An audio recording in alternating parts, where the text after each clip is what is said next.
कहता हूँ कि मेरे पास स्टार्टिंग में मेरे पास वो अमाउंट नहीं थी कि मैं बहुत ज़्यादा महंगे एक्सपेंसिव कोर्सेज को अफोर्ड कर सकूँ। इनका कोई एक्सपीरियंस नहीं है और वो क्लाइंट को हंट, जैसे कहते हैं, क्लाइंट हंटिंग करना हाँ चाहता जी। है। अगर वो करना चाहे तो उसके लिए क्या तरीका है? जैसे अगर आज एक बच्चा है जो नया यूनिवर्सिटी में दाखिल होता है और जी। उसका ज़ीरो बैंक बैलेंस है और वो फ्रीलांसिंग को बिल्कुल स्क्रैच, बिल्कुल पिछली वीडियो हमारी देखी है तो आपको अंदाज़ा होगा कि ये एक फ्रीलांसर हैं।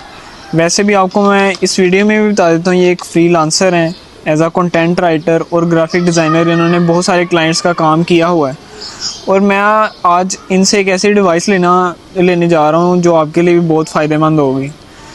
तो अगर आज एक बच्चा है जो नया यूनिवर्सिटी में दाखिल होता है और जी। उसका ज़ीरो बैंक बैलेंस है और वो फ्रीलांसिंग को बिल्कुल स्क्रैच, बिल्कुल ज़ीरो से शुरू करना चाहता है, तो उसके लिए आपके लिए क्या एडवाइस? मैं उसके लिए ये एडवाइस दूंगा कि वो सबसे पहले तो एक ना स्किल सीखे, एक अच्छा स्किल सीखे कि जिस स्किल की ग्रिप हो, ये नहीं कि ओल्ड स्कूल ग्रिप सीखे, न्यू एक जो है ना स्किल सीखे, मतलब जो आपका ट्रेंडिंग में चल रहा है, करंट अफेयर्स के साथ चल रहा है।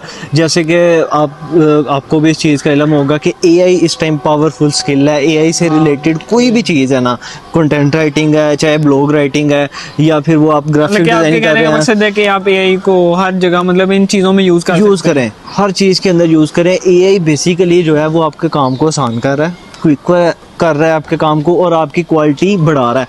जैसे कि आप कह रहे हैं कि स्टार्टिंग एक बच्चा ले रहा है, बिल्कुल, तो एआई से वो बहुत ज़्यादा अच्छे ग्राफिक्स बना सकता है, उससे आपकी क्वालिटी बहुत ज़्यादा अच्छी हो जाएगी और उसके अलावा आपके काम जो है वो आसान हो जाएगा। एआई को यूज़ करें हर काम के अंदर, हर स्किल के अंदर ज़्यादा यूज़ करें एआई का। अगर वो बच्चा, उसको स्किल भी आती है, अब हाँ जी। फ़र्ज़ करें उसे आती है, ग्राफिक डिज़ाइनर में वो बहुत अच्छा हो चुका है, उसने 3 मंथ्स प्रैक्टिस किया और वो बहुत अच्छा ग्राफिक डिज़ाइनर है, लेकिन उसके पास मार्केटिंग का कोई एक्सपीरियंस नहीं है और वो क्लाइंट को हंट, जैसे कहते हैं, क्लाइंट हंटिंग करना हाँ चाहता जी। है। अगर वो करना चाहे तो उसके लिए क्या तरीके के? आज अपवर्क या फाइवर में यहाँ तो बहुत ही क्राउडेड, ओवर क्राउडेड है यहाँ। जी बिल्कुल, बहुत ज़्यादा तो हाँ, क्लाइंट बहुत ज़्यादा हो गया और यहाँ रश जिसे कहते हैं ना वो बहुत हाँ ज़्यादा जी, हो गया, कंपटीशन बहुत ज़्यादा हो गया। हाँ, तो आप लोगों को मैं बताता चलूँ कि अगर आप फाइवर और फाइवर पे भी अपना अकाउंट बनाएं, ये नहीं कि वहाँ नहीं बनाएं, अच्छी प्रोफाइल बनाएं, रिस्क लें वहाँ भी, लेकिन उसके अलावा आप लोग अपना जितना स्किल जो आप सीख रहे हैं, मतलब एक एग्जांपल ले लेते हैं हम लोग कि ग्राफिक डिज़ाइनर है, वो ग्राफिक डिज़ाइनिंग के एग्जांपल के तौर पे अपने सैंपल्स जो है ना वो अपना काम करे, वो अपना सोशल मीडिया पे पोस्ट करे, उसके अकाउंट्स बनाए सोशल मीडिया पे। जैसे आजकल सबसे ज़्यादा जो है वो हाई प्रोफाइल, जो इसके ऊपर सबसे ज़्यादा आजकल समझ लें कि ऑडियंस है ना, वो है टिकटॉक पे। आप टिकटॉक पे अपने जो है वो कंटेंट को पोस्ट करें, उसके अलावा आप फेसबुक पे, इंस्टाग्राम की रील्स पे जो है वो अपने कंटेंट को पोस्ट करें, वहाँ से आपको बहुत सारे क्लाइंट्स मिल सकते हैं। उसके अलावा आप कोल्ड ईमेल्स करें। कोल्ड ईमेल हमें किस तरह मिलेगी, बहुत सारे लोगों का सवाल होता है कि कोल्ड ईमेल जो है वो हमें किस तरह मिलेंगी, ईमेल्स क्लाइंट्स की। तो आप जो है उनके बायोस के अंदर होती हैं, ऑलमोस्ट जितने बड़े क्रिएटर्स हैं ना उनके बायो के अंदर होती हैं उनकी ईमेल दी होती है। वहाँ ईमेल से वहाँ उनको अपना उनके काम का सैंपल बनाए और वो आप उनको सेंड करें। वो आपका वेस्ट नहीं होगा, वो आपके एक सैंपल्स आपके बन जाएंगे, आपकी प्रोफाइल बन जाएगी, आपका पोर्टफोलियो बन जाएगा उसके अलावा आप अपनी वेबसाइट्स बनाएं, बिहांस पे आप अपनी वेबसाइट बना सकते हैं, वहाँ आप अपना पोर्टफोलियो जो है वो बना सकते हैं, वहाँ अपने काम का सैंपल्स लोगों को सेंड करने के लिए, क्लाइंट्स को सेंड करने के लिए वहाँ से आप अपना बना सकते हैं। तो आपसे मैं अगला सवाल ये करना चाहूँगा कि अगर आजकल तो बच्चे हैं जेन जी, जैसे कि हम भी जेन जी में ही हैं, लेकिन बच्चे चाहते हैं कि वो बहुत जल्दी इंस्टेंट मनी कमाएं या पैसा कमाएं।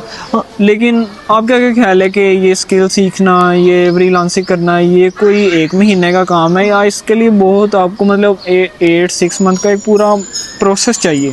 जी आपको बताऊँ, इंस्टेंट मनी कहीं भी जो है वो इजी मनी जो है ना वो कमाने का कोई भी तरीका नहीं है लाइफ में। हाँ, आपकी मेहनत होती है, उसके अलावा आपकी लक जो है वो भी बहुत ज़्यादा काम करती है, लेकिन लक भी तब काम करती है जब आपकी मेहनत होती है उसके बैक एंड पे।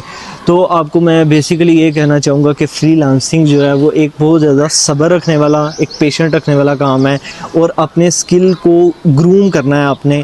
जितना आपका स्किल जो है वो पॉलिश होगा, उतना आपके पास क्लाइंट आएगा, उतनी आपकी अर्निंग ज़्यादा अच्छी होगी और उतना ही आप बहुत ज़्यादा अच्छी एक जैसे कहते हैं ना अमाउंट अर्न कर सकते हैं जब आपके पास स्किल अच्छा होगा।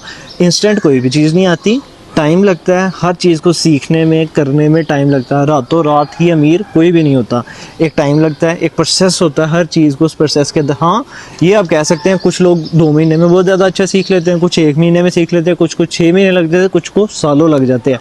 लेकिन इसके लिए अंदर आपको सब्र रखना सबसे पहली चीज़ है, आपने सब्र जैसे कि आप अब यूनिवर्सिटी में हैं, तो आपने फ्रीलांसिंग कब शुरू की थी, क्या आप हमें बता सकते हैं कि? मैंने जो है वो जैसे मेरे 12 सेकेंड ईयर के मेरे एग्जाम्स हो गए थे, मैंने उसके बाद जो है वो फ्रीलांसिंग पे काम करना स्टार्ट कर दिया था, उस पर वर्किंग स्टार्ट कर दी थी। तो आपसे सवाल मैं ये करता हूँ कि आपने मतलब ये इसके कोर्सेज ये सारी चीज़ें कैसे सीखी? आज जैसे बच्चे बड़ी बड़ी फ़ीस भरते हैं यहाँ आसपास जो उनके लोगों ने खोल रखे हैं, ये जहाँ वो फ्रीलांसिंग, ये ग्राफिक डिज़ाइनिंग, ये स्किल सिखाते हैं, तो आपका क्या ख्याल है बच्चे को कैसे सीखना चाहिए? मेरा ख्याल है बच्चे को अपनी सेल्फ लर्निंग सबसे पहले करनी चाहिए। आपको कोई कितना भी सिखा ले, कितना भी आप किसी से कोर्सेज ले लें, जब तक आप अपने ऊपर खुद वर्क नहीं करेंगे, जब तक आप उस स्किल के ऊपर खुद वर्क नहीं करेंगे, अपने सैम्पल्स नहीं बनाएंगे, अपनी प्रैक्टिस नहीं करेंगे, तब तक आप लोग कामयाब नहीं हो सकते उसके अंदर। हाँ, अगर किसी के पास वसाइल नहीं है तो इसको अफोर्ड कर सकूं, तो आपके पास यूट्यूब एक बहुत बड़ा प्लेटफॉर्म है जिसके ऊपर आप बहुत सारी चीज़ें सीख सकते हैं। उसकी फिर आप खुद प्रैक्टिस करें। प्रैक्टिस करने के बाद जैसे मैंने आपको बताया कि आप कंटेंट वो सोशल मीडिया वगैरह पे अपना कंटेंट पोस्ट करें और वहाँ से आप अपने क्लाइंट्स को हंट कर सकते हैं। तो इसी तरह आप अपने सैम्पल्स बनाएं, या क्लाइंट्स के आपने देखा होगा बहुत सारे क्लाइंट्स ऐसे हैं जो यूट्यूब पर लॉन्ग वीडियोज़ लगाते हैं, उसकी शॉर्ट वीडियोज़ नहीं लगाते। ठीक है, आप उन क्लाइंट्स की लॉन्ग वीडियोस को पकड़ें, शॉर्ट वीडियोस को, वीडियो एडिटर के लिए ये शॉर्ट वीडियोस को पकड़ के उसको एडिट करें और उसको टैग करके आप अपने सोशल मीडिया पे पोस्ट कर दें। देन आप उसको उसके डीएम में भी वो वीडियो जो है वो सेंड कर दें कि हम आपकी शॉर्ट वीडियोस इस तरह बना सकते हैं। वो फिर आपको as a short video reels के लिए आपको हायर भी कर सकता है इन फ्यूचर। तो और इसी तरह थंबनेल्स वाले के लिए भी ग्राफिक डिज़ाइनर जो है वो थंबनेल को इस तरह करे कि लोगों के थंबनेल यूट्यूब से ले, उसको ज़्यादा जो उसने बनाया हुआ है उससे ज़्यादा बेहतर तरीके के अंदर डिस्क्राइब करके आप उसको सेंड करें, मेल्स पे सेंड कर दें। आप एक छोटे से एग्जांपल हम ले लेते हैं। आप डेली जो है वो 2 लोगों को कोल्ड ईमेल कर रहे हैं, या 2 लोगों को, 2 क्लाइंट्स को अप्रोच कर रहे हैं। 1 महीने के अंदर 30 डेज़ के अंदर आप तकरीबन 60 लोगों को अप्रोच करेंगे। 60 लोगों को अप्रोच कर रहे हैं तो मतलब कि आपके पास पर मंथ के अंदर 60 के अंदर से कोई 5 भी क्लाइंट नहीं आएंगे आपके पास। नहीं, हाँ बिल्कुल लाजमी आएंगे आपके पास। जैसे कि ये कह रहे हैं कि एम आपका ये होना चाहिए कि आप 99 तो 95% तो आप ईमेल्स करने में फ़ेल होंगे ही, तो इसलिए आप ज़रूर करें। 5% चांस आपके पास ज़रूर हैं, आप कामयाब भी हो सकते हैं, ज़रूर होंगे तो इंशाल्लाह। आखिरी सवाल इनसे मैं वीडियो के अख्ताम पे करना चाहता हूँ। नेक्स्ट 2 ईयर्स में जो सबसे एक हाई, मैं कहता हूँ high income skill, at the end आपको इनकम ही मैटर करती है जो भी आपने सीखना है, बिल्कुल हाई इनकम स्किल कौन सी होगी जो आगे कोई भी स्टूडेंट या कोई भी करना चाहता है? तो वो वीडियो एडिटिंग एक ऐसा जो है ना वो स्किल है जो एंड नहीं कर सकता, आपका एआई भी उसको रिप्लेस नहीं कर सकता। क्यों? उसकी वजह यह है कि आप अगर एआई से वीडियो भी जनरेट करवा रहे हैं, एट द एंड उसने एडिट होना ही होना है। इसलिए सबसे पहले है कि आप वीडियो एडिटर का स्किल लाजमी सीखें, और एआई से रिलेटेड जो भी स्किल्स हैं वो आप लाजमी सीखें। आप एआई के स्किल को लेके चलेंगे ना तो आपका फ्रीलांसिंग के अंदर करियर बहुत ज़्यादा अच्छा बन सकता है। करंट अफेयर्स के साथ है, फिर एआई चैटबॉट्स वगैरह एटसेट्रा जो है वो इसके अंदर आ जाते हैं। तो आप एआई को लाजमी लेके साथ चलें। जब तक आप लेके चलेंगे और आपके स्किल्स ग्रूम होते जाएंगे, आपकी फ्रीलांसिंग का करियर, आपका फ्रीलांसिंग का जो है वो जिसे कहते हैं ना वो एक वाइड होता जाएगा। आपका करियर जो है वो आपका वाइड होता जाएगा। Skills matter. At the end में आपको यही कहना चाहूँगा, जैसे कि आपने ये वीडियो देखी, आपके लिए कितनी प्रोडक्टिव साबित हुई, आप कमेंट में ज़रूर बताएं। क्या वैल्यू मिली कमेंट में ज़रूर बताएं। और ऐसी वीडियो आप अगर एजुकेशनल वीडियो मज़ीद देखना चाहते हैं तो इस चैनल को सब्सक्राइब ज़रूर करें। आपसे इंशाल्लाह अगली वीडियो में मुलाकात होती है। अल्लाह हाफिज़।